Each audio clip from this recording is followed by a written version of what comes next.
આ વાર્તા સાંભળશો તો ખરેખર ચોંકી જશો। જેને મારા જીજુ બનવાનું હતું એ જ મારા જીવનસાથી બની ગયા। આજે રાત છે મારા જીવનની સૌથી લાંબી અને સૌથી ભારે અને સૌથી યાદગાર। અને મિત્રો, મારા રૂમમાં ફૂલોની સુગંધ ફેલાયેલી છે। લાલ ગુલાબના પાંદડા બેડ ઉપર વેરાયેલા છે અને દિવાલોની મંદ પ્રકાશમાં મારી લાલ સાડી ચમકે છે। હાથમાં લાલ ચૂડા હવે અવાજ કરે છે કે જાણે મને કહેતા હોય કે આજથી તું કોઈની થઈ ગઈ છે। પણ મારું મન શાંત નથી, હાથ કાપે છે, હૃદય ધડકે છે અને આંખોમાં ઊંઘ નથી અને ડર છે, એક અજીબ ડર છે કે જેને હું હંમેશા જીજુ કહીને બોલાવતી હતી, આજ એ જ વ્યક્તિ મારા પતિ છે અને થોડી જ વારમાં આ મારા રૂમની અંદર આવશે। મારું નામ સુરેખા છે અને અમારું ઘર અમદાવાદમાં મણિનગર વિસ્તારમાં આવેલું છે। એક નાનકડી એવી 2 રૂમની ફ્લેટ હતી। એમાં મમ્મી, પપ્પા, રૂપા અને હું રહેતા હતા।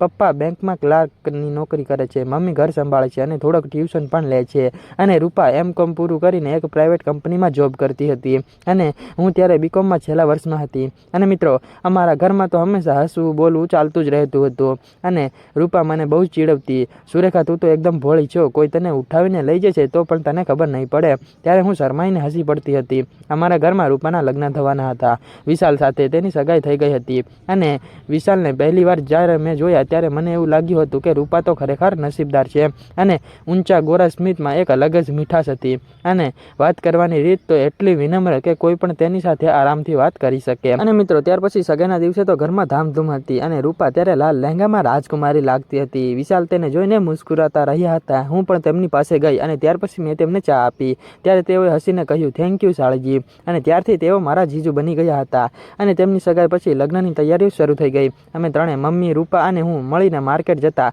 સાડીઓ, દાગીના, શણગાર બધું જ જોઈએ છીએ તેમ પસંદ કરતા ગયા। રૂપા કહેતી, સુરેખા, મારા લગ્ન પછી તારા લગ્નમાં હું તને એટલું આપીશ કે બધું કરીશ। હું શરમાઈને જતી રહી। વિશાલ ક્યારેક ઘર આવતા રૂપા બહાર મળવાનું ટાળતી, તેથી તેઓ ઘરે જ આવતા અને હું તેમને ચા નાસ્તો લાવી આપતી હતી। વચ્ચે વચ્ચે મજાક કરતી, જીજુ દીદીને આટલું બધું પંપર કરો છો, લગ્ન પછી શું કરશો? તેઓ હસીને કહેતા ગયા કે સાળજી તું પણ આવજે અને તને પણ પંપર કરશું। એ વાતમાં ક્યારેક કોઈ અન્ય અર્થ ન હતો। તેઓ મારા માટે હંમેશા જીજુ જ રહ્યા હતા।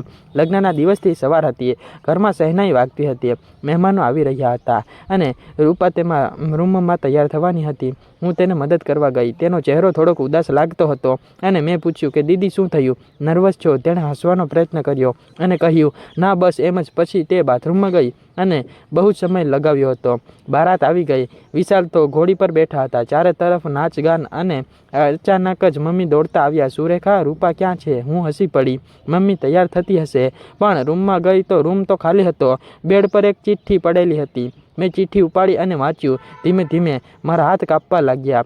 પ્રિયા, મમ્મી, પપ્પા અને સુરેખા, મને માફ કરજો, હું વિશાલ સાથે લગ્ન કરી શકું તેમ નથી। અનિલને સાચો પ્રેમ કરું છું અને અમે ઘણા સમયથી એકબીજાને ઓળખીએ છીએ અને હું જાણું છું કે આ તમને દુઃખ થશે અને પણ હું મારા જીવનને ખોટું નથી બનાવવા માંગતી। હું અને અનિલ આજે જ ભાગી જઈએ છીએ। તમે મને માફ કરી દેજો અને સુરેખાનું ધ્યાન રાખજો, તો તે તમારી સારી એવી દીકરી છે। અને મિત્રો, રૂપા મારા પગ તથી જમીન સરકી ગઈ હતી ત્યારે રૂપા ભાગી ગઈ। અનિલ કોણ છે અને તેણે ક્યારે અમને કહ્યું ન હતું।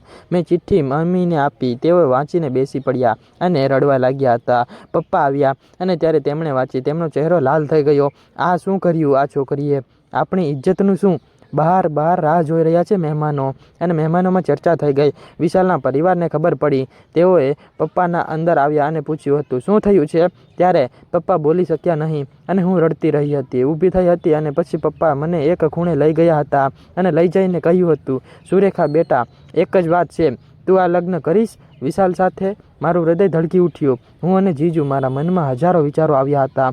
પરિવારની ઇજ્જતની, સમાજની વાતો અને મમ્મી પપ્પાનો ચહેરો, વિશાલનું દુઃખ। મેં આંખો બંધ કરીને ધીમેથી કહ્યું હતું, હા પપ્પા, હું તૈયાર છું। તે ક્ષણે મને લાગ્યું કે મારું બાળપણ અહીંયા જ સમાપ્ત થઈ ગયું છે અને વિશાલને પણ આ વાત કહેવામાં આવી હતી અને તેઓ શોકમાં હતા, ગુસ્સામાં હતા, પણ તેમણે હા પાડી અને લગ્ન થયા। પણ કોઈ ખુશી વગર મંડપમાં બેસીને હું રડતી રહી હતી। અને મિત્રો વિશાલની આંખોમાં ગુસ્સો હતો અને દુઃખ પણ હતું. ફેરા થયા, સિંદૂર પડ્યું, મંગળસૂત્ર પહેરાવ્યું અને હું વિશાલની પત્ની બની ગઈ. અને વિદાય વખતે મમ્મી પપ્પા મને સાચી સરખીને રડી પડ્યા. બેટા તું અમારી શાંત દીકરી છે. અને અમે કહ્યું તે માન્યું. આજે અમને બચાવી લીધા. હું પણ રડી પડી. વિશાલના ઘરે પહોંચી ગઈ. તેમનું કુટુંબે મને આવકાર્યું, પણ એમની આંખોમાં પણ એક અસમજ હતી. તેમની મમ્મીએ મને આલિંગન આપ્યું હતું અને કહ્યું, બેટા તું અમારી વહુ છે. અમે તને ક્યારે ઓછી નહીં ગણીએ. અને પણ મને ખબર હતી કે બધાના મનમાં એક જ વાત છે કે રૂપાની જગ્યાએ સુરેખા. આખરે સુહાગ રાતનો સમય આવ્યો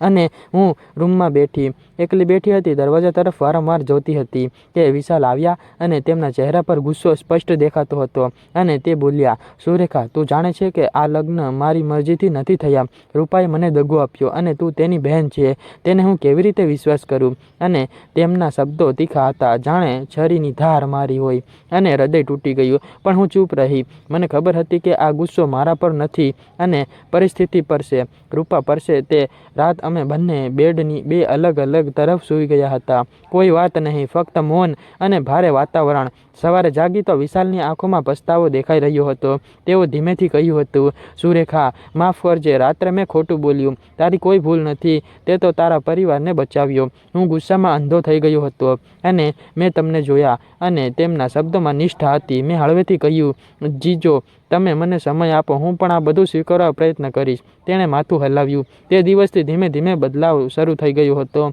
અને વિશાલે પોતાને બદલવાનો પ્રયત્ન કર્યો. તેઓ સવારે ચા બનાવી અને મારા માટે લાવતા હતા અને ઓફિસમાંથી આવી અને મારી સાથે વાતો કરતા હતા. અને મિત્રો શરૂઆતમાં તો વાતો કરતા અને ઘરના કામની હવાનીમાં, પછી ધીમે ધીમે મિત્રો અમને એના શોખની પણ ખબર પડી ગઈ. તેઓને પુસ્તક વાંચવાનો શોખ છે અને મને પણ છે. બંનેના શોખ સરખો છે. એક દિવસ તે મારા માટે એક નવલકથા લાવ્યા હતા. આ વાંચજે. મને ગમી એટલે હું લઈ આવ્યો. મેં મુસ્કુરાઈને લીધી. વિશાલના ઘરમાં પણ હું ધીમે ધીમે ગોઠવાઈ ગઈ અને તેમની મમ્મી મને પુત્રી જેવું જ માનતા હતા. તેમનો નાનો ભાઈ મને વહુ અને ભાભી કહીને ચીડવતો. એકવાર તેની મમ્મીએ કહ્યું હતું, સુરેખા જ્યારથી તું આ ઘરમાં આવી છે ત્યારથી ખુશી આવી છે.